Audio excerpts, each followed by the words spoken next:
Once upon a time there lived a couple who had long been married, but had no child. Every Sunday they went to church and begged God to give them a son. They even asked the witches in their town why God would not give them a child. The witches told them that they would have one after a year, but that when born he would be no longer than a span. Nevertheless the couple gave thanks.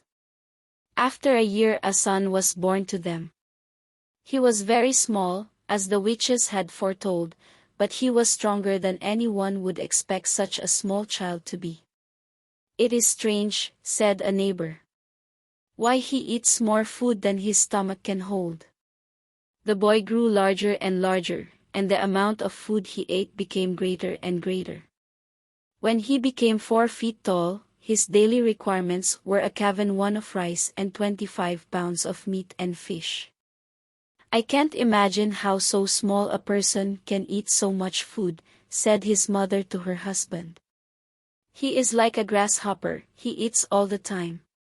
Carancal, as the boy was called, was very strong and very kind-hearted. He was the leader of the other boys of the town, for he could beat all of them in wrestling. After a few years the family's property had all been sold to buy food for the boy. Day after day they became poorer and poorer, for Carancal's father had no other business but fishing. So one day when Carancal was away playing, the wife said to her husband, "What shall we do with Carancal? He will make us as poor as rats. It is better for us to tell him to go earn his living, for he is old enough to work." "No, it is a shame to send him off," said the father, "for we asked God for him. I will take him to the forest and there kill him, and if the neighbors ask how he died, we will say that an accident befell him while cutting trees." Early the next morning his father led Carancal to the forest, and they began to cut down a very big tree. When the tree was about to fall, Carancal's father ordered the sun to stand where the tree inclined, so that when it fell, Carancal was entirely buried. The father immediately went home, thinking that his son had surely been killed, but when he and his wife were talking, Carancal came home with the big tree on his shoulders. "Father, father, why did you leave me alone in the forest?" said the obedient boy. The father could not move or speak, for shame of himself. He only helped his son unload the heavy burden. The mother could not speak either, for fear Carancal might suspect their bad intentions toward him. Accordingly she and her husband planned another scheme.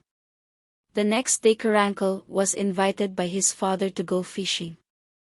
They rowed and rowed until they were far out into the blue sea. Then they put their net into the water. "Carancal, dive down and see that our net is sound," said the father. Carancal obeyed. In about a minute the water became red and began to foam. This made the old man think that his son had been devoured by a big fish, so he rowed homeward.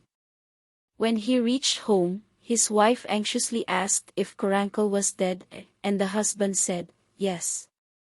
They then cooked their meal and began to eat.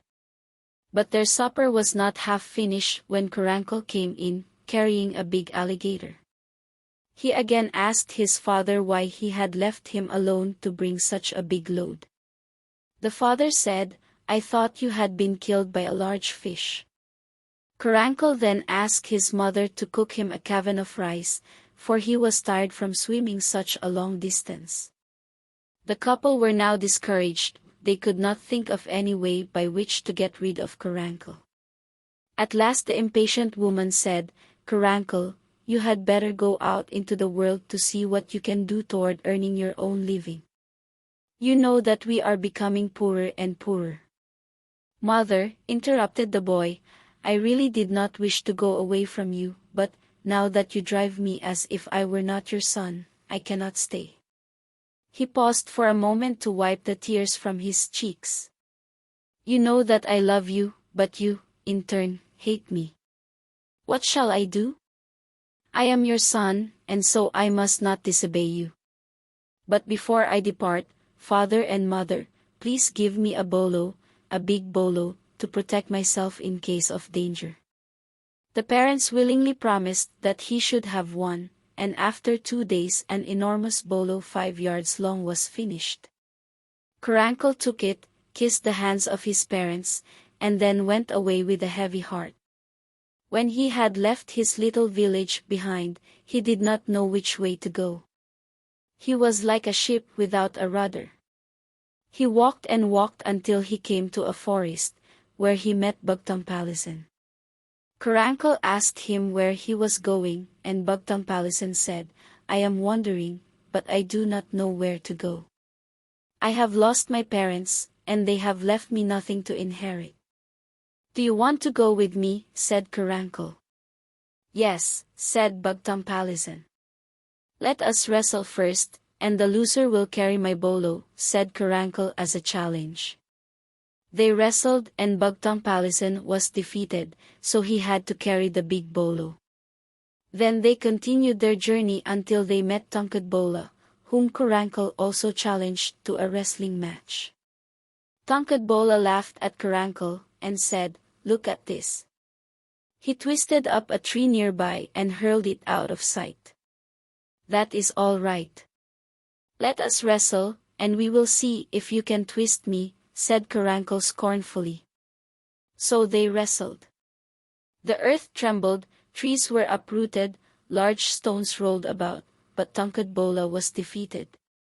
"Here, take this bolo and carry it," said Carancal triumphantly, and they continued their journey. When they reached the top of a mountain, they saw a big man. This was Makabuhalbandak. Carancal challenged him, but Makabuhalbandak only laughed, and pushed up a hill, and the hill fell. He said, "Look at this hill. I gave it only a little push, and it was overthrown." "Well, I am not a hill," said Carancal. "I can balance myself." They wrestled together, and Carancal was once more the winner. The four companions now walked on together. They were all wandering about, not knowing where to go. When they were in the midst of a thick wood, they became hungry. So Carancal, their captain, ordered one of them to climb a tall tree and see if any house was near.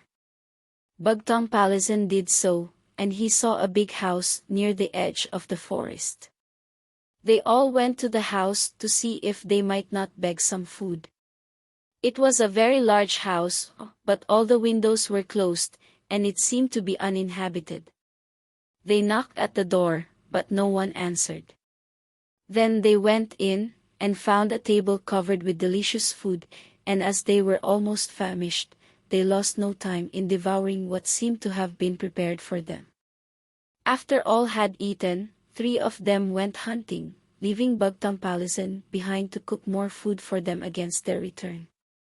While Bugtampalisan was cooking, he felt the earth tremble, and in a short time he saw a big giant ascending the stairs of the house, saying, "Ho, Bahotao Kenko," which means, "I smell a man whom I will eat."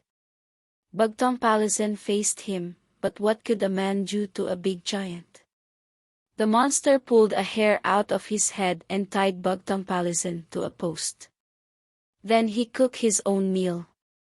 After eating, he went away, leaving his prisoner in the house. When the 3 arrived, they were very angry with Bugtampalisan because no food had been prepared for them, but they untied him, and made him get the meal. Tungkadbola was the next one left behind as cook while the others went hunting, but he had the same experience as Bugtampalisan. Then Makabuhalbandak, but the same thing happened to him too. It was now the turn of Carancal to try his wit, strength, and luck. Before the 3 left, he had them shave his head.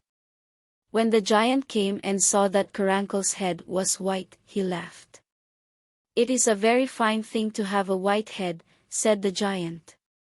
"Make my head white too." "Your head must be shaved to be white," said Carancal, "and it is a very difficult thing to shave a head." "Never mind that. I want to have my head shaved," said the giant impatiently. Carancal then got some ropes and wax. He tied the giant tightly to a post, and then smeared his body with wax. He next took a match and set the giant's body on fire. Thus the giant was destroyed, and the four lived in the house as if it were their own. Not long afterwards a rumor reached their ears. It was to this effect that in a certain kingdom on the other side of the sea lived a king who wanted to have a huge stone removed from its place. This stone was so big that it covered much ground. The prize that would be given to the one who could remove it was the hand of the king's prettiest daughter. The four set out to try their strength. At that time there were no boats for them to sail on, so they had to swim. After 3 weeks swimming, they landed on an island-like place in the sea, to rest. It was smooth and slippery, which made them wonder what it could be. Carancal, accordingly, drew his bolo and thrust it into the island. How fast the island moved after the stroke! It was not really an island, but a very big fish.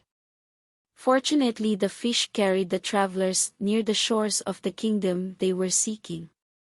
When the four arrived, they immediately presented themselves to the king, and told him that they would try to move the stone. The king ordered one of his soldiers to show them the stone. There a big crowd of people collected to watch the four strong men. The first to try was Bugtampalisan. He could hardly budge it. Then Tangkadbola tried but moved it only a few yards. When Makabuhalbandak's turn came, he moved the great stone half a mile, but the king said that it was not satisfactory. Carancal then took hold of the rope tied to the stone, and gave a swing. In a minute the great stone was out of sight. The king was very much pleased, and asked Carancal to choose a princess for his wife. "I am not old enough to marry, my lord," said Carancal sadly. "I will marry one of my companions to your daughter, however, if you are willing." The king agreed, and Bugtampalisan was made a prince. The 3 unmarried men lived with Bugtampalisan. By this time they were known not only throughout the whole kingdom where they were, but also in other countries. They had not enjoyed a year's hospitality in Bugtampalisan's home when a letter addressed to the 4 men came. It was as follows: "I have heard that you have superhuman strength, which I now greatly need. About a week ago a monster fish floated up to the shore of my town. It is decaying, and has a most offensive odor. My men in vain have tried to drag the fish out into the middle of the sea. I write to inform you that if you can rid us of it, I will let one of you marry my prettiest daughter. King Walontiket." After Carancal had read the letter, he instantly remembered the fish that had helped them in traveling. The 3 companions made themselves ready, bade Bugtampalisan goodbye, and set out for Walontiket's kingdom. They traveled on foot, for the place was not very far away. In every town they passed through, the people cried, "Hurrah for the strong men!" The king received them with a banquet, and all the houses of the town were decorated with flags. In a word, everyone welcomed them. After the banquet was over, the 3 men marched with the king and all his counselors, knights, dukes, and the common people to where the decaying fish lay. In this test, too, Carancal was the only successful one. Again he refused to marry, but as the princess was very anxious to have a strong man for her husband, Tangkadbola was chosen by Carancal, and he became her husband. The fame of the strong man was now nearly universal. All the surrounding kings sent congratulations. The heroes received offers of marriage from many beautiful ladies of the neighboring kingdoms. One day when Carancal and Makabuhalbandak were talking together, one of them suggested that they go on another journey. The other agreed, and both of them made preparations.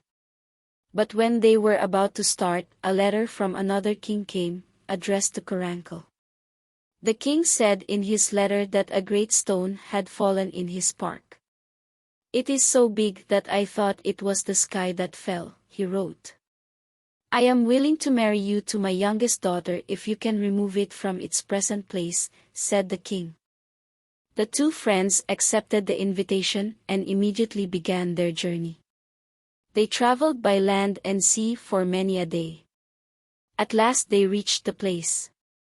There they found the same stone which they had removed before.